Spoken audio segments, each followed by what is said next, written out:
Hello and welcome back to Dukascopy TV. I'm Monica Gibson, and today I'm joined in the studio by Stephen O'Sullivan, who is an expert in business transformation with Capco. Stephen, thank you very much for coming in today. Good morning. Now we're going to be looking at the benefits of white label partnerships in the financial sector. First of all, if we could just start for the kind of the basics and the beginning of the story, how would you say, in your experience with Capco and yourself, how is the financial industry changing, would you say, Stephen? Well, I think the best place to start is with the big picture. When you look at the global picture for banking, banks cost the earth around about $2 trillion a year. Now, to put that in perspective, $2 trillion is about the GDP of the UK. So across the world, the resources of an entire G7 nation are being taken up, just allowing us to make payments and put deposits in the bank.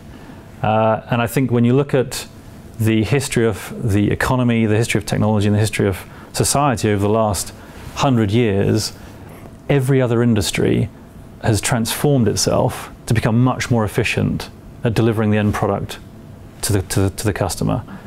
And banking has been somewhat free of these competitive forces. And so, you know, we sit today with a banking industry that frankly is taking up far too much resource for the services that it provides back to the planet. And actually, when you look at the number of citizens globally that are entering the economy, that want bank accounts, that want to be able to participate in banking services, the existing banking model isn't fit for purpose. Okay, that's very interesting. Very straight to the point there. But if you think about it has become a business, banks are more and more becoming businesses, and therefore, how do these changes impact the ability to retain clients? Obviously, finding new customers can sometimes be difficult, but sometimes can be the easy part. In terms of building that loyalty with customers, how have these changes impacted that?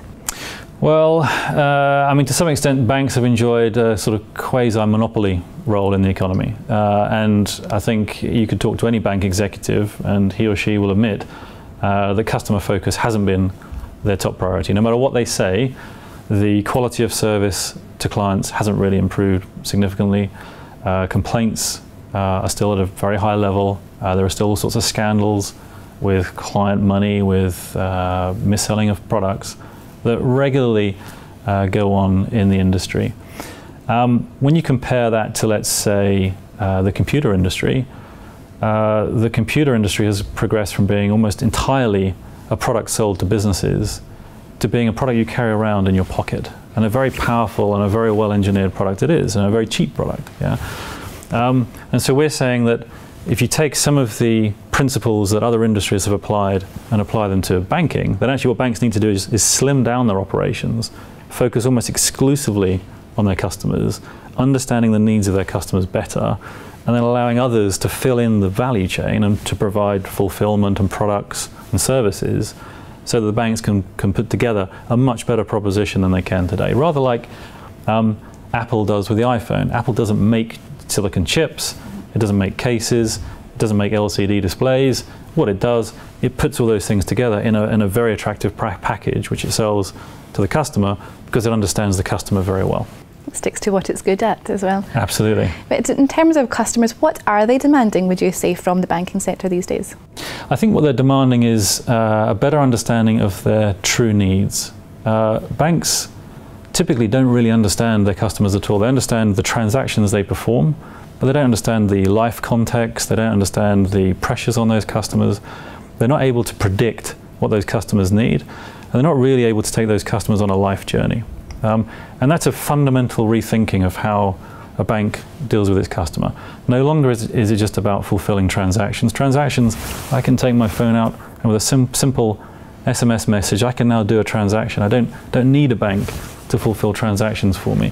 What I need from a bank is an organization that truly understands my needs and can predict and provide for my needs as I go through my life journey. So with that all in mind, how are banks then considering the future, would you say, or how to adapt to these different changes? Well, the more pioneering banks, I would say, are getting very smart at how they look at their front-to-back value chain I mentioned earlier Apple, which, although is the biggest computer company on earth, doesn't actually make any of its components. Some of the leading banks are taking that model and saying, well, could we learn from that? Could we actually become less vertically integrated? Could we spin off parts of our operation? And can we then refocus on what matters, which is assembling all of these products and services for our customers and getting very intimate with our customers. So is that where the white labelling partnership comes in then, would you say? In terms of, knowing what you're good at and getting somewhere else to kind of work together and creating this product to meet these demands? Exactly. I mean, when Apple put together a new product, they don't say, how can I build the silicon chip? They go out and find a supplier who can build them the best silicon chip. The bank of the future, when they figure out what their clients need, will not say, how can we manufacture this themselves, which is what they say today. They will increasingly look to the market, they will look to white label providers, and they will buy in those services. I mean, a basic mortgage product or a deposit product is not differentiated anymore in any way at all.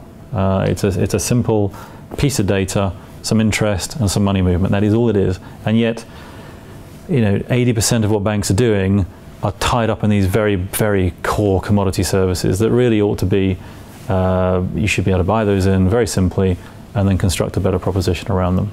So therefore, how would companies, banks specifically, continue to be profitable moving forward, would you say? Well, you see, the benefit is, of course, that as banks spin off more of the bottom end of their operations, and those operations are taken up by companies that can create effectively shared services, then the utility cost of those services comes down considerably. Take, for example, computing is an excellent example.